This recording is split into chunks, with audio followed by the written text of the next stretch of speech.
Today, let's talk about some mistakes that you might be making with your digital art. How do I define a mistake? A digital art mistake is something that makes your work less professional, something that causes you frustration, or something that is inefficient. And don't feel bad because these are all mistakes that I have made myself. Let's start with the first mistake, which is not learning how to use layers. Layers allow you to separate overlapping elements into individual objects, which can be stacked and rearranged. You can easily edit and experiment with your artwork using layers. For example, you can resize elements or change their color. Layers can be a huge time saver and a valuable composition tool. Let's pretend that I created this painting 10 years ago, and back then I didn't bother using layers. But now I want to modify the composition a bit to make a custom print for a patron. I want to move my signature to account for a wrapped canvas print, remove the character from the scene, and flip the canvas 180 degrees. I also want to remove the canvas texture that I thought looked cool in 2011, but I can't. Everything is on one single layer, and now, 10 years later, I have to work hard to make a bunch of edits that may not even be successful, or settle for a painting I'm not happy with. If only I had kept everything separate as layers, I'd be able to make these edits in just a few clicks. Of course, there are technical and aesthetic advantages to never using more than one layer. Likewise, it's not all or nothing. You can use layers and then periodically flatten them down. The point is, it's a mistake to never learn about what layers can do or how to properly use them. Layers are your friend. Mistake number 2 involves a tool we're all familiar with, the zoom tool. The trusty zoom tool allows you to magnify your digital art to get in really close. But is it a mistake to spend too much time zoomed in? In my experience, yes.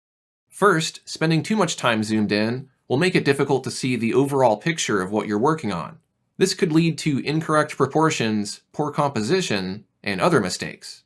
It's a good practice to keep an eye on the whole painting while you're working, by either zooming out often to evaluate your progress, or by using a smaller preview window such as the navigator in Corel Painter. Here's the second reason to avoid spending too much time zoomed in. You might end up adding a lot of fine details that aren't visible when people view your artwork in print or on their small phone screens. Working while zoomed out can help you avoid the temptation of over-rendering the image. To give the illusion of depth, you want backgrounds and objects that are in the distance to appear less detailed compared to the foreground.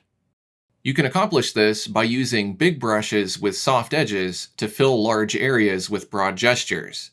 This technique is much easier to use when you are zoomed out enough to see the edges of the canvas. Avoiding mistake number 3 can have a huge impact on the quality of your work. Making art on a computer is convenient. You don't have to buy canvases or paints, you don't have to clean up any messes, and it doesn't take up much space.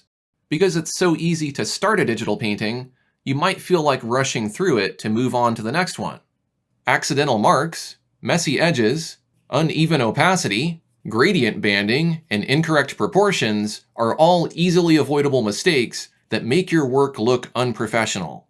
Clean, professional-looking artwork is especially important if you're doing work for hire. It's crucial to take some time at the end of your painting process to closely evaluate your work and look for mistakes.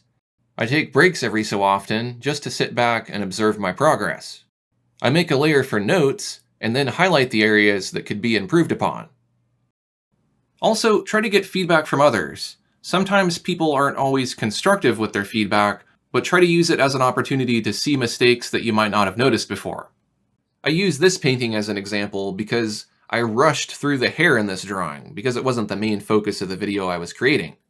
I got caught up in painting the flow of the hair, and I didn't pay attention to the direction the hair should go. Needless to say, that was a mistake that other people noticed before I did. So it would have been smart to get feedback before posting that one. But now I will never forget. If you're painting from reference, place the reference next to your composition to see how it matches up. You can even overlay it on top if you really want to go for accuracy. If your painting doesn't look right, spend some time observing the reference. A digital painting is not set in stone, and you can always improve upon it. If you're not happy with your work, you're probably not spending enough time on each piece. Mistake number 4 happens when you paint without cleaning your pen. See how my white snow has turned yellow? You know what they say about yellow snow. All you need to do is take your pen and...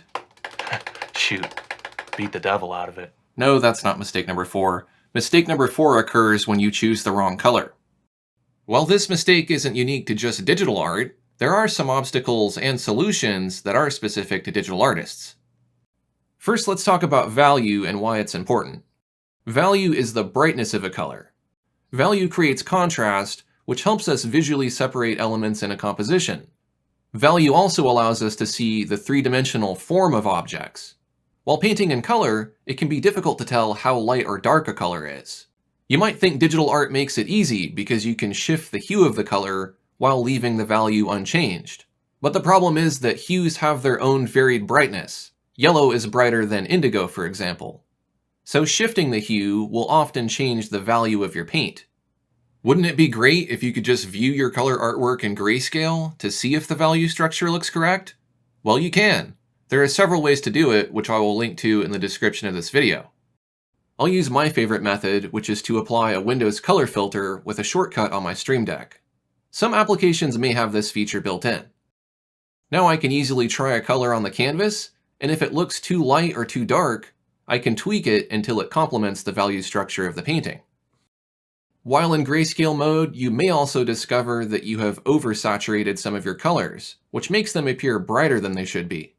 Digital art displays can project brighter colors than what you can reproduce in print or with physical paints, so just keep that in mind when choosing colors. You may very well be choosing colors that will never look good in print. Green and blue are the most affected hue ranges. If you want some assistance with choosing the right color, color gamut masking can be incredibly useful for both digital and traditional artists. Rebel and Krita both have built-in color gamut masking features, and I also have a universal color gamut masking tool you can download from my website. I'll link to that in the description. Let's quickly take a look at a few examples of how value and saturation can be used to improve your work. In backgrounds and landscapes, it's important to utilize value and saturation to make distant objects look far away. You can accomplish this by making objects in the background lighter in value and less saturated compared to the foreground. Here's another example of an apple that could be improved simply by adding some more lighter and darker values to it. This really helps the apple look less flat. Mistake number 5 ties into the previous mistake. Shading is not as easy as just building up form with lighter and darker colors. In many cases, you must also shift the hue of your color for a more natural result. Shadows are often shifted toward cooler colors like blue, purple, or green, and highlights are often shifted toward warmer colors like red, orange, and yellow. You can even emphasize the contrast between warm and cool colors to make your work stand out. Mistake number 6 is right in front of you, or at least it should be. While you can use a drawing tablet at any angle and in any position, it's best to try to be comfortable and avoid making the hand-eye coordination any more difficult than it needs to be. If you are using a larger tablet, keep the top edge of your tablet parallel to the bottom edge of your screen, and place your tablet in front of you if possible. For optimal hand-eye coordination, do not turn your tablet at an angle. If you're using a smaller tablet, it's okay to have it off-center and closer to your drawing hand to make it more comfortable to use.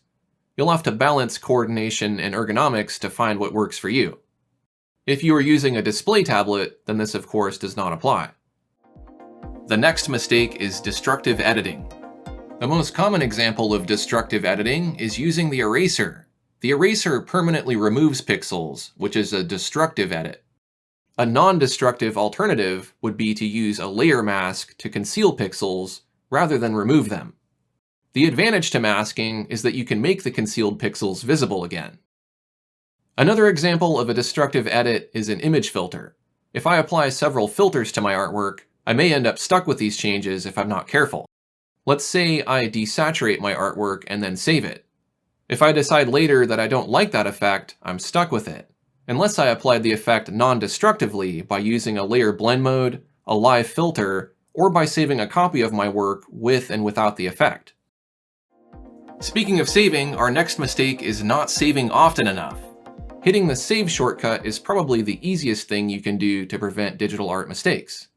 As I'm sure anyone who has used a computer knows, forgetting to save can result in lost time down the drain. Your application can crash, your computer could freeze, or a file could get corrupted. Save often, but it's especially important to use Save As to save iterations of your work so you aren't relying on the integrity of just one file. Instead of hitting your head against the wall, hit the save button. You'll save yourself a big headache. Using the wrong image resolution is mistake number 9. An image resolution that is too low limits how much you can enlarge your artwork before the image quality begins to degrade. I recommend using a resolution of 300 pixels per inch for small to medium canvases, and 150 to 240 pixels per inch for large canvases. Of course, you can choose a higher resolution like 600 pixels per inch or greater if your computer can handle it. However, keep in mind that higher resolutions also create larger file sizes. If you are only going to be posting your work on social media at 1080 by 1080 pixels, then there's not much of an advantage to making your original 8000 by 8000 pixels. You'd just be wasting space on your computer. Image resolution may also become a lot less relevant in years to come. Right now, you can use Adobe's Super Resolution to upscale your images 4 times larger using AI machine learning. It actually gives some pretty impressive results if you start with a good quality image format. That reminds me of mistake number 10, the JPEG file format. JPEG, or Jagged Pixels Expressed as Garbage, is one of the most well-known image formats. No, that's not what JPEG stands for, but it is one of the worst formats for digital painting. Why, you ask?